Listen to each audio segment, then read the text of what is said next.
नेपाल की राजनीति का नया मोड़।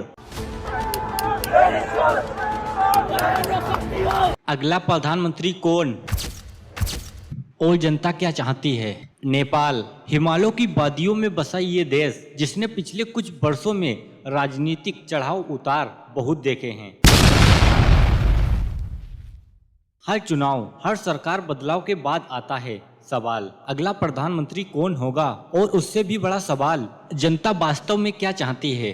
सितंबर 2025 तक नेपाल की राजनीति एक बड़े मोड़ पर है।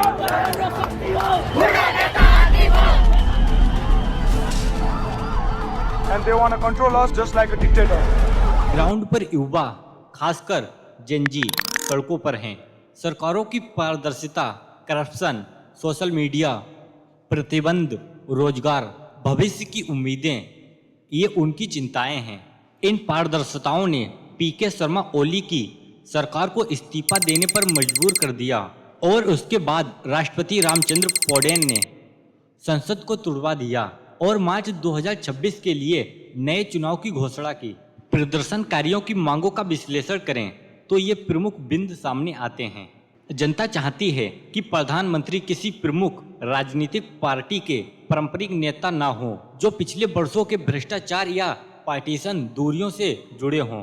सरकारी अधिकारियों की और नेताओं के खिलाफ भ्रष्टाचार की जांच हो। सोशल मीडिया प्रतिबंध जैसे अधिकारों पर हमला ना हो। युवाओं को रोजगार चाहिए, विदेश जाना मजबूरी नहीं बनना चाहिए।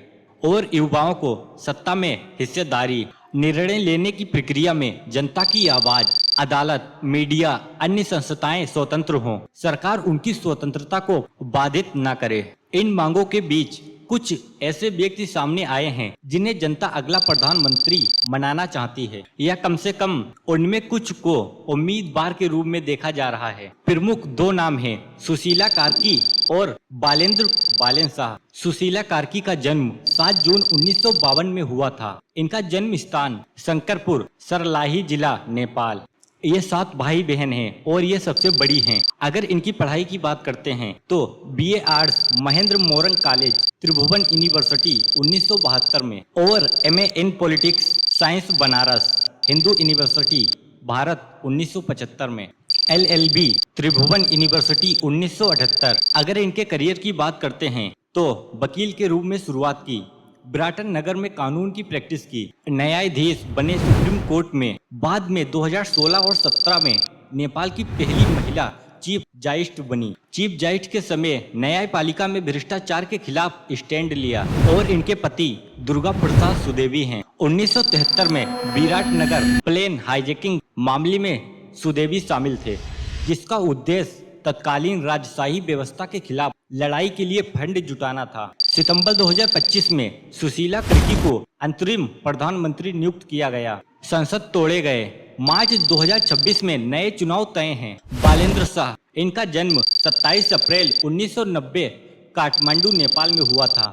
इनके माता पिता राम नारायण शाह और ध्रुव देवी शाह मूल रूप से मैथिल मधेसी समुदाय से। अगर इनकी पढ़ाई की बात करें तो इन्होंने bachelor in civil engineer Nepal से किया और एमटेक यूबीटी भारत से किया। अगर इनके करियर की बात करते हैं तो शुरुआत में ये एक रैपर संगीतकार 2012 से नेपॉप नेपाली हिप हॉप में सक्रिय हो गए और फिर ये राजनीति में आए। 2022 में स्वतंत्र उम्मीदवार के रूप में काठमांडू के मेयर बने। मेयर के पद में इन्होंने भ्रष्टाचार, सड़क, ट्रैफिक, कचरा प्रबंधक जैसे मुद्दाओं पर काम किया। उनकी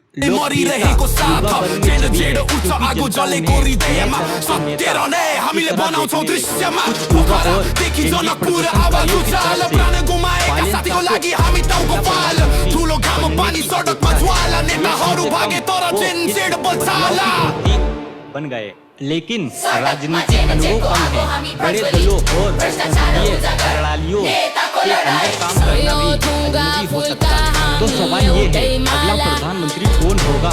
इस प्रश्न का कोई निश्चित जवाब नहीं है, लेकिन वो जनता की मांगों से कुछ संभावनाएं उभर रही है। इसके अलावा हो सकता है कि जनताको रगत भ्रष्टाचारको डोब सिंह दरबारदेखि गाउँसम्म आवाज गुम्जिन्छ जेनजेडको क्रोध नेताहरू डराउँछन् सपना बलियो भविष्य हाम्रो हातमा प्राण गुमाएका मांगे ये बताती है कि लोग नेताओं से पहचान नहीं बल्कि नेतृत्व में बदलाव, ईमानदारी, निष्पक्षता, सम्मान चाहते हैं। यदि विचार करें सोशल मीडिया प्रदर्शनों की आवाज, युवा वर्ग की उम्मीदों को, तो लोग बालेन शाह जैसे चेहरे को पसंद कर रहे हैं, लेकिन वो अभी प्रधानमंत्री बनने की राह पर पूरी तरह से तैयार दिखते हैं या नहीं, ये देखना बाकी है।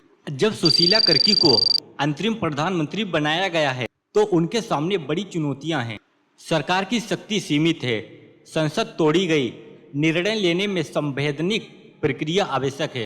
चर्चित प्रदर्शनों में लोगों की मौत, अशांति, लोगों का भरोसा बहाल करना होगा। युवा उम्मीदें बहुत ऊंची हैं। यदि बदलाव धीमा हुआ तो जनता की निराशा बढ़ सकती है। आर्थिक एवं सामाजिक सुधार, रोजगार, महंगाई, सेवा वितरण, स्वास्थ्य, शिक्षा आदि पर काम करना पड़ेगा। राजनीतिक दलों से दबाव, पुराने दल, राजनीतिक हित, मीडिया, बाहर के दबाव, ये सब काम में आ सकते हैं।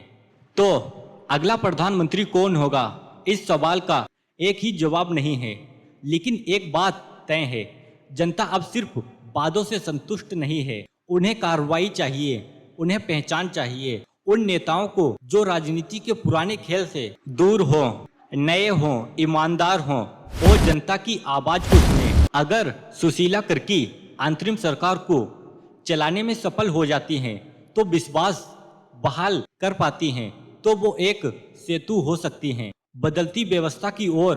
बालेन शाह जैसे युवा सियासी परिदृश्य को बदल रहे हैं, लेकिन उन्हें संसदीय और राजनीतिक चुनौतियों से गुजरना होगा। एक नए नेपाल की शुरुआत हो सकती है, लेकिन ये शुरुआत जनता के साथ, जनता की उम्मीदों के साथ, जनता की हिस्सेदारी के साथ होगी। अगले प्रधानमंत्री की कुर्सी किसे मिलती है ये तो समय ही बताएगा, लेकिन जनता अब इंतजार नहीं कर रही है।